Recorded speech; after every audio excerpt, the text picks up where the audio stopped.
Place ఉన్న కిందైనా మిద్దె మీదైనా పెంచుకోవాలనే ఉద్దేశంతో మొదలైన ఈ ఉద్యమం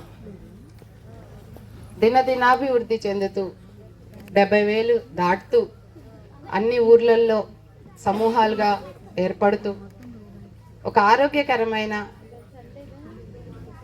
భూమి కోసం మనందరం పాటుపడుతున్నందుకు మీ అందరికీ వేల వేల కృతజ్ఞతలు.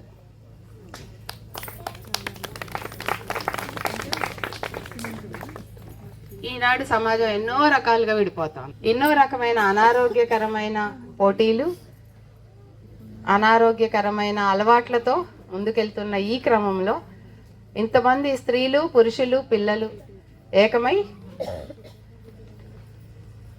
మట్టిని ఆరోగ్యంగా ఉంచాలి, గాలిని ఆరోగ్యంగా ఉంచాలి, తద్వారా మన కుటుంబాలను ఆరోగ్యంగా ఉంచుకోవాలి. ఆరోగ్యకరమైన ఆహారాన్ని తింటూ ఆరోగ్యంగా ఉంచుకోవాలి అనే ఈ ఆరోగ్య ఉద్యమానికి మనం మొక్కల్ని పెంచడం ద్వారా ఒక ఆరోగ్య ఉద్యమంలో సమిధలుగా మారుతున్నందుకు మరింత ఆనందంగా ఉంది. కైసర్ ఏదేదో చెప్పారు. అంటే నేను బేసికల్గా బయాలజీ టీచర్గా ఉన్నాను, తర్వాత బాటనీ లెక్చరర్గా మారాను.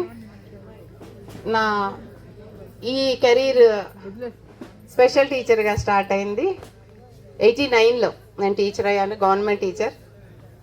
35 years కంప్లీట్ అయింది అక్టోబర్కి నా సర్వీస్. అంటే నా సర్వీస్ అంత లేదు, మీ వయసు అని నేను జోక్గా అనొచ్చు, ఇందులో చాలా మందిని అనొచ్చు. ఓకే, అంటే నాకు మొక్కల మీద ఉన్న ప్రేమే నన్ను మీరన్న కామెంట్ కావచ్చు ఒకవేళ కారణం.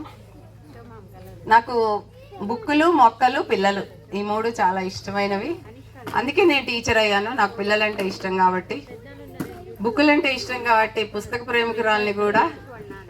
అలాగే మొక్కల మీద ప్రేమతోనే బాటనీ టీచర్ అయ్యాను.